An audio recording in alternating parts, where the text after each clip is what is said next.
I'll call to order the meeting for Thursday, January 16th, 2025, Measure Z.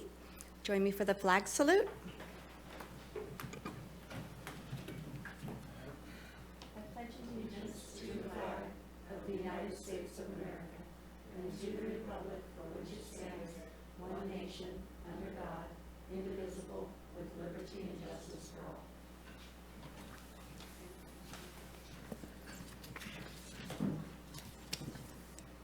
Roll call, please. All right. Good afternoon, Chair Trent. Go ahead and start over on the right. Ms. Miller? Here. Ms. Campbell? Here. Ms. Trent? Here. Chief Pate? Here. Sheriff Hansel is going to be absent today. Mr. Feuerbend? Here. And Ms. Long? Here. And Ms. Titus? Here. And I believe Nicholas Cole is appearing on Zoom. Nick, can you chime in for us?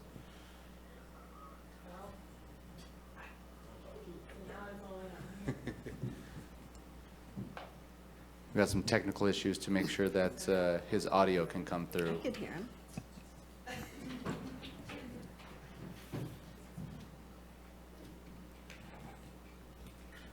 Just as a reminder for this committee, per Assembly Bill 2449, there are certain criteria that allow members of committees such as this to attend these meetings remotely. Can only be done twice per calendar year per member. Some of the reasons for allowing remote attendance will be for childcare, contagious illness, physical or mental disability, and traveling while on official business, or there's some other emergency circumstances. But while somebody attends remotely, when they call to chime in that they're here, they must also note their reason for attending remotely and state whether and who is in the room with them. Do we know if Mr. Cole is audible? Nick, can you try again? Hi there. There. I'm here. I'm wondering if that can come through. Yes, perfect. We can hear you. Just please make sure that the video remains on in your computer. I hope that you are feeling well. I'll say I'm marginally better. The reason is to avoid spreading contagious illness.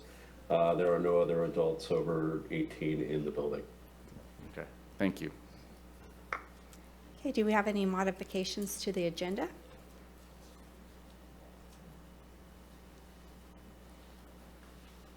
Seeing none. Okay.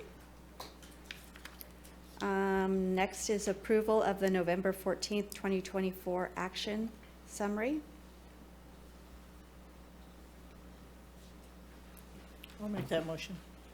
to Second. approve. Okay, roll call. I'm sorry, who made the motion? I did.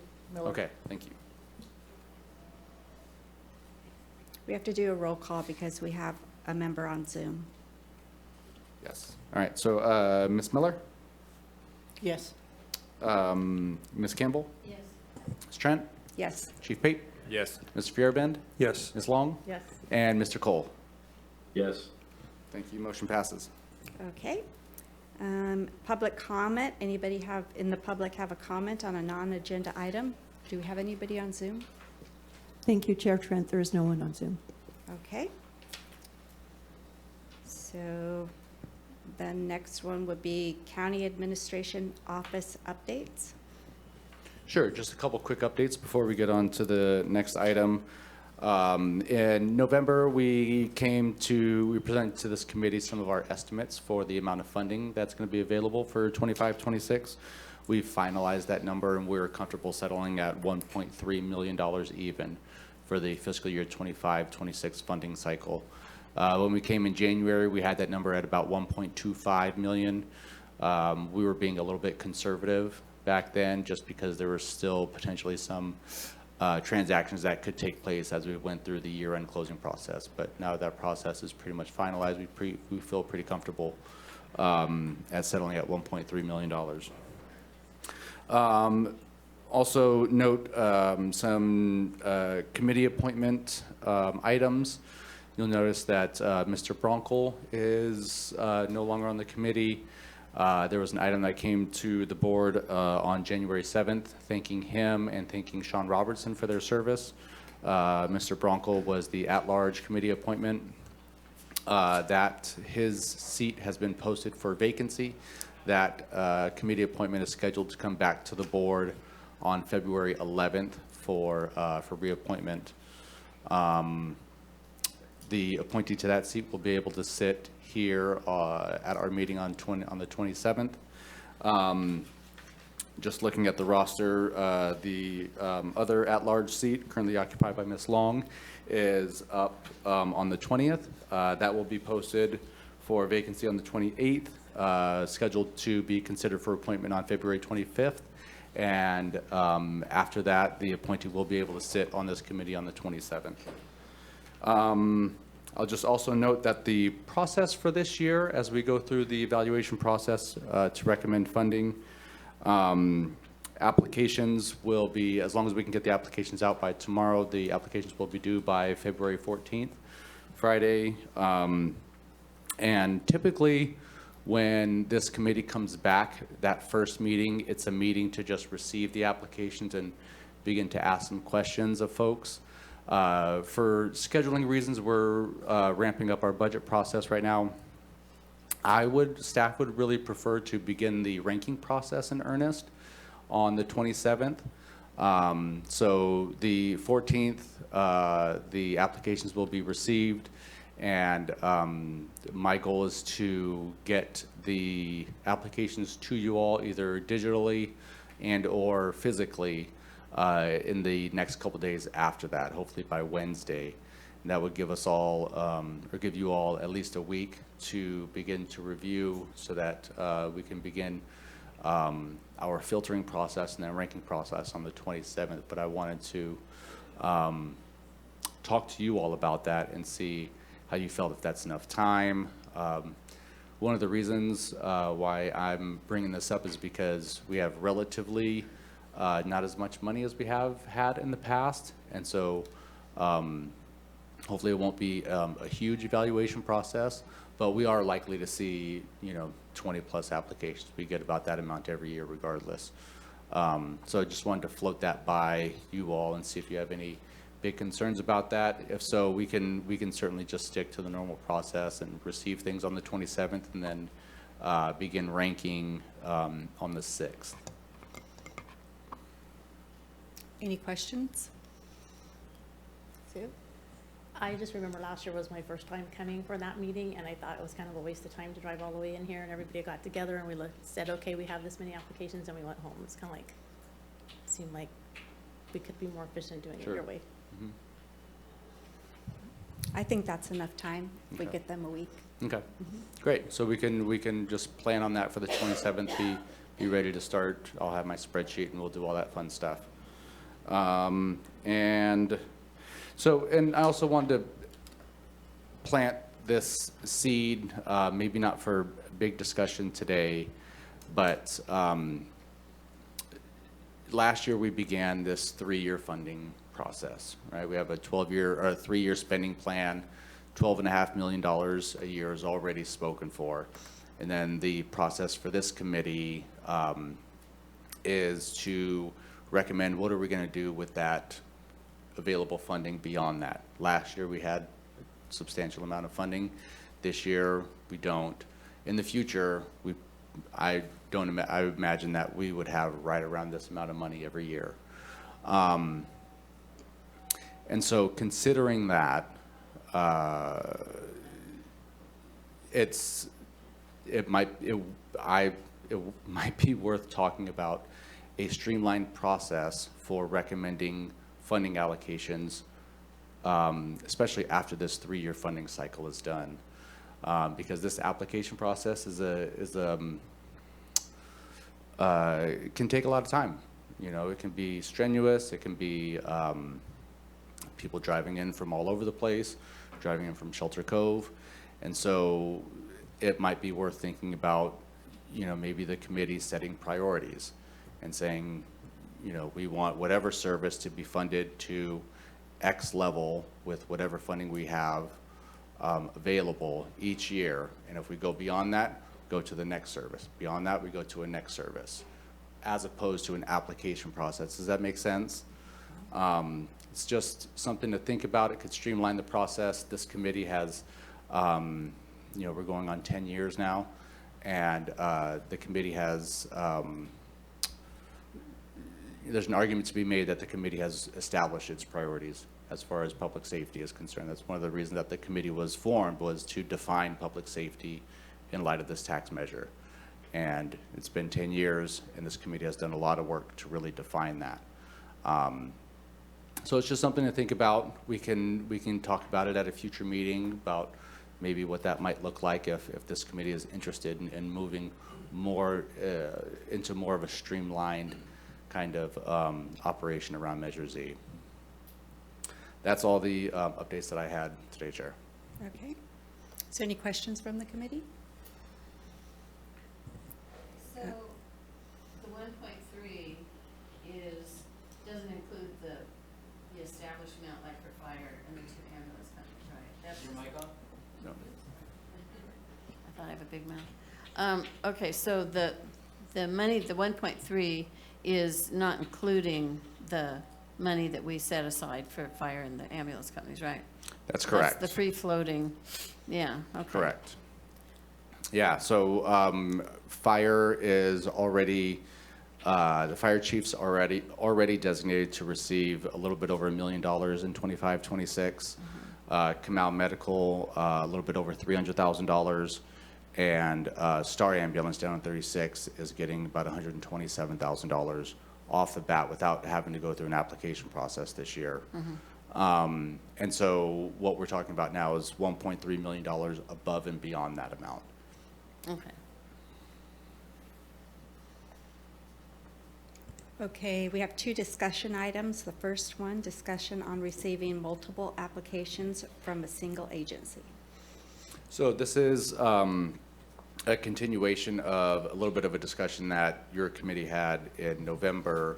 We wanted to talk about how this committee wanted to evaluate receiving multiple applications from a single agency. The fire chiefs, they rally 42 fire departments together into a single application, so that this committee is not looking at 42 individual applications, and also saving the county from having to strike 42 contracts. But last year, Public Works submitted, I think, half a dozen different projects, different applications, and the committee had to go through and rank each one.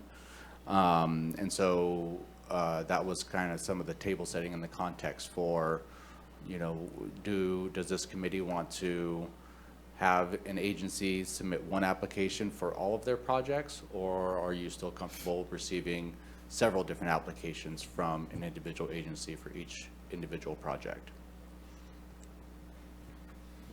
Any suggestions? I have a question. I have another question.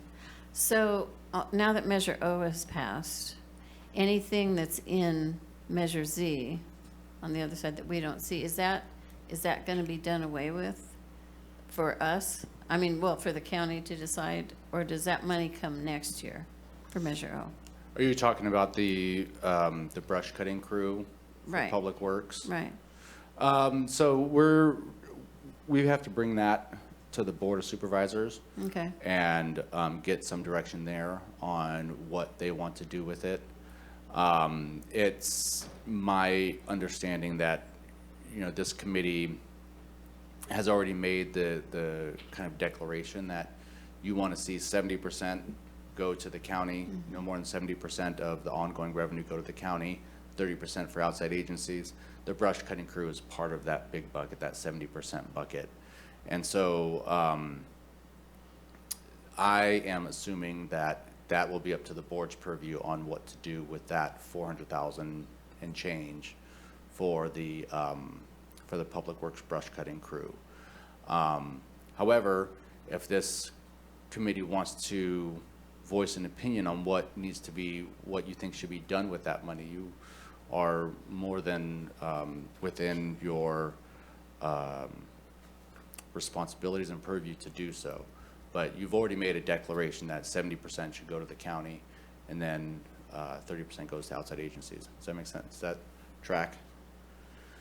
So the Board of Supervisors, I'm assuming, is going to determine what to do with that money for fiscal year 25, And probably leave it 26. where it is and use it, yeah. Yeah, whether it'll go to another county department, or if they want to keep the brush cutting crew in Measure Z and then take it out to Measure O later. I will say one discussion point that we've been having is what to do with the new revenue source. Because one thing that we don't want to do is overextend ourselves and tie ongoing expenses to new ongoing revenue sources, because it can fluctuate. Sales tax is a little bit more stable, but we're trying to learn our lessons from things like Measure S, where we kind of overextended where we tied a lot of ongoing expenses to an unstable revenue source. And so that's one of the discussion points that we're having. So if we do tie the brush cutting crews to Measure O, that's ongoing expenses against a new ongoing revenue source. There's some risk there. We're estimating that Measure O would bring in $24 million per year, and the brush cutting crew is about $430,000 or so. So, you know, the risk is within context there, but it's still the principle. It's a new revenue source, and we really want to see what is happening to it over the next couple of years before we tie a lot of ongoing expenses to it. So you don't think that that'll be brought up with the board this year? No, it could be brought up during our mid-year discussions. The budget? We're also going to bring some Measure O items to the board because there's some structural pieces that we need to do on Measure O in terms of establishing the committee, and what to do with that funding in the first year will definitely come up. Okay, thank you. Any other questions? Okay, do we vote on this, or this is just discussion? This, if your committee wanted to take an action on it, you could, but if there's no action taken, then we'll just continue status quo where an agency can submit as many applications as they would like. One comment on that, actually. When it comes to, I think, not everything is the same. Fire department's probably a little more all-encompassing. I get the, one application for all. But when it comes to multiple projects, what kind of, oversight do we have over that, or what type of documentation are we going to receive to make sure that if we do say, one encompassing application, they can do whatever they want, so they can spread it out, and then they're not going to get the results that we're hoping for when we're giving that money to begin with, versus, single applications. If we do single applications, how do we know that they're going to focus just on that one application and not shift a little bit over to another one that maybe got denied? Yeah, it's a good question, and that's one of the kind of inherent difficulties with something like this. A single application should have everything that they're going to fund within there, whether it's salary costs or equipment costs or whichever discrete individual project. I will say one thing that has happened with, and our board took action on this with the fire chief's application, is that they have a lot of latitude to shift their expenditures. The purchasing fire equipment is one of the more complicated things in the world. Things are backlogged, supply chain issues, just the whole gamut of things. It is not a straightforward purchasing process. And so the board has allowed the fire chief to have some latitude in terms of shifting their money around where they can get the most critical equipment as soon as they need to. But for example, if we were going to do this with a public works project, for example, I would imagine that they would have, I'm going to fix Nealon Road, I'm going to fix Alder Point, I'm going to fix whatever road, and then it would be up to this committee to track through their quarterly reports how they're spending everything. So there is a little bit of a difficulty there. Can I? Yes. I think it's on. I think that the reason it was brought up is because we had, like you said, we had, let's take the sheriff's department for example. The sheriff's department had their budget, and they wanted to have some more employees added to that budget. And in order to do that, we said, well, we can't really fund that. Well, we had another, I can't remember which town it was, but anyway, another city came in with an application saying, okay, we need this person, but it's going to actually be worked through the sheriff's department. So you have those types of things that are happening as well. Sue? For the Public Works one, though, they had several different projects, different roads, and it was all broken down so we could decide which one, and then they came back when we knew we were gonna have enough money, and they said, these are our priorities. And so we were able to take the prioritized ones, know exactly what they're gonna do with the money. If it's all one big application and they say we're gonna prioritize whatever, we don't really know how much that particular one costs. So I don't mind getting the separate applications. Chair Trent, I believe Nick would also like to make a comment. Okay. Yeah, finish in the discussion on this topic, I really see the only way that single applications per agency would work is if the committee set up a mechanism for partial funding. And this committee has been really reluctant to do that in the past. And I don't necessarily think we want to get into that to try to streamline another aspect of the process. I think outside of the Fire Chiefs Association, it works pretty well. So I think we would need to consider if we did this, how would what other impacts would it have in our process? So Nick, are you talking about, you think we should have a single application or multiple ones? I think we should have multiple applications, but just for purpose of discussion, I'm saying if we were to look at single applications, the implication would become, I think, that we would have to accept partial funding as a result of that. And I don't think that's a way I would support, but I wanted to raise that issue. Thank you. I actually agree with Nick, because we've gotten applications that have 5 totally different things on there, and there might be 3 of them that the committee doesn't feel is a priority, but you can't really say which ones, are. So I myself would prefer single applications instead of a bunch of stuff, except for the fire department. For the applications, not to have a bunch of different things put on one application.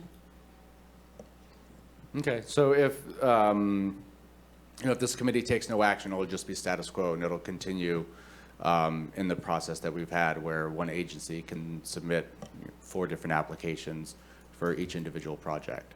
So what if we get an application that's got 4 things on the same application, which we have in the past?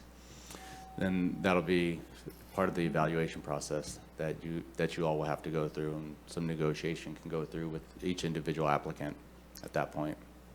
If we decide to do that, can we say that 1 project per application? I can note that on the application. Mm-hmm. Yeah, I agree with that. Couldn't we add a caveat for the fire department, excluding them from that? Yes. Yeah. Absolutely. One more request. For agencies submitting multiple applications, would it be appropriate for us to also ask what their priorities are? I think that's a good idea also. That's typically been part of the evaluation process. Once we come in and we start talking with all the different agencies, Yeah. that's where that typically has fallen. I just wanted to ask that now, as if we're discussing kind of accelerating the process a little bit. Mm-hmm. I wanted to make sure that we had all the opportunity for agencies to define what was most important to themselves. Is that something that we have to vote on, or? No, Okay. because this is not a change in process. Okay. This is more just kind of stating the process that Uh-huh. we're doing now. And Nick, when we get the applications on the 14th, I can try to reach out to the agencies if I see multiple applications come in and just ask them to let me know which ones are their priorities, and maybe just relay that to you all when we come back on the 27th. I think that would help. I appreciate it. Okay. Okay, any more discussion on that item? Okay, then we'll move to the second item, finalize application for fiscal year 2025-25 and authorize release of applications. Yeah, so this is just giving the final okay to the application that you see in front of you, and saying that you're all right with the deadlines. So the application would be will be open tomorrow. We would send out a press release tomorrow, and they would be due on Friday, February 14th.